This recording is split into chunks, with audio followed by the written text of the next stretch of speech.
हरियाणा में भाजपा मिशन 10 को फतेह करने के लिए किसी भी तरह का रिस्क लेने के मूड में नहीं है। हिसार और भिवानी के पूर्व सांसद कुलदीप बिश्नोई तथा उनके विधायक बेटे भव्य बिश्नोई की नाराजगी की खबरें के बीच हरियाणा के मुख्यमंत्री नायब सिंह सैनी उनसे मुलाकात करने उनके दिल्ली स्थित आवास पर पहुंचे। नाश्ते की टेबल पर राजनीतिक चर्चा हुई, जिसके बाद कुलदीप बिश्नोई ने कहा कि वे पार्टी से नाराज नहीं हैं और हिसार के साथ साथ अन्य लोकसभा क्षेत्रों में भी भाजपा के लिए चुनाव प्रचार करने जाएंगे। मुख्यमंत्री नायब सिंह सैनी ने भी कुलदीप बिश्नोई की नाराजगी से इंकार करते हुए राज्य की सभी 10 लोकसभा सीटें जीतने का दावा किया है। को लेके क्या कहेंगे? एक ट्वीट भी आपका पिछले दिनों देखने को मिलते नजर आया था सर। हाँ जी, कार्यकर्ताओं को लेके पिछले दिनों ट्वीट भी देखने को मिलता हुआ नजर आया था, निराश ना हो सर, क्या कहेंगे सर? नहीं, कार्यकर्ता देखो, किसी नेता को टिकट नहीं मिले तो लाजमी है, ह्यूमन नेचर है, नाराज होते हैं, लेकिन वो नाराजगी खिलाफत में नहीं बदलती।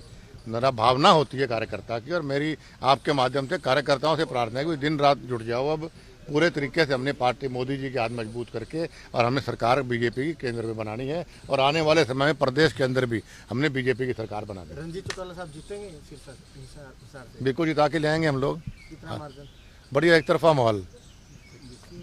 सर एक अहम मुलाकात रही सर, हिसार लोकसभा क्षेत्र के संदर्भ में बात करें सर, किस तरीके से देख रहे हैं, कितनी मजबूती सर मिलेगी? देखिए, चौधरी कुलदीप बिश्नोई जी पार्टी को जब से आए हैं और पार्टी को मजबूती मिली है, और आज नाश्ते के ऊपर आया था, अच्छा लगा है परिवार में आकर के। परिवार के सभी सदस्यों को आज मिलना हुआ है, और आने वाला जो समय है उस समय के अंदर हम 10 की 10 लोकसभा की सीटें बड़ी मजबूती से जीतेंगे। कमल का फूल खिलेगा।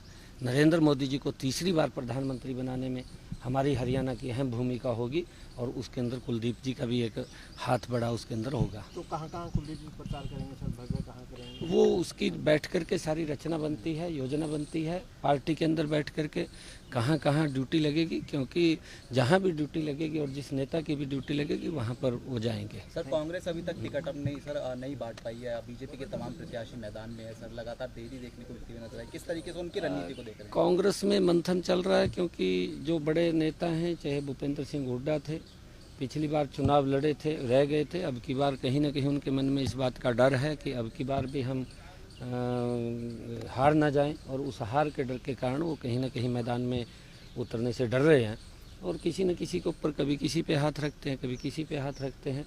और हमारा युवा है भव्य, आगे आ जाओ भव्य जी, भव्य हमारा ये युवा है, आने वाले समय का नेता है हमारा, और मिलकर के हम मजबूती से 10 की 10 लोकसभा की सीटें, और करनाल में भी एक कमल का फूल 11 का अंक शुभ होता है, और 11 के 11 कमल के फूल खिलेंगे, और नरेंद्र मोदी जी देश के तीसरी बार प्रधानमंत्री बनेंगे, और वहाँ पर भी कमल का फूल खिलेगा। आपका नामांकन 6 को रहेगा ना सर?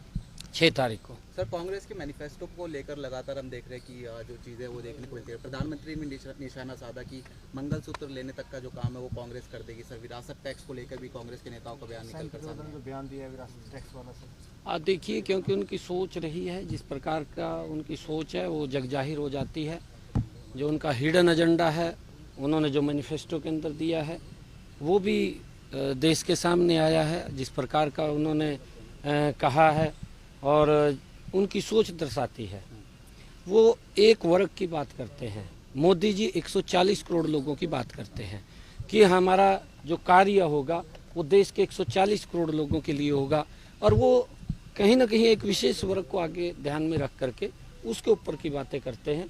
परंतु आज देश समझ चुका है, देश के सामने जो इनका एजेंडा है वो भी आ गया है। आने वाले समय के अंदर, क्योंकि जब कांग्रेस एकदम ख़त्म हो रही है और लंबे समय तक लोगों का शोषण करती रही है, आज गरीब की भी अगर बात हुई है तो इसी नरेंद्र मोदी जी के 10 वर्षों के अंदर हुई है।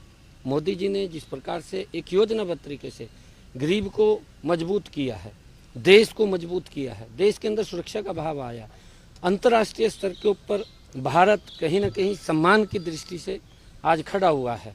और इन्हीं 10 वर्षों के अंदर अगर हम देखें, दुनिया में भारत 5वें स्थान के ऊपर आया है। ये प्रधानमंत्री जी का ही विजन है कि आने वाले समय के अंदर दुनिया में भारत तीसरे स्थान के ऊपर खड़ा हो।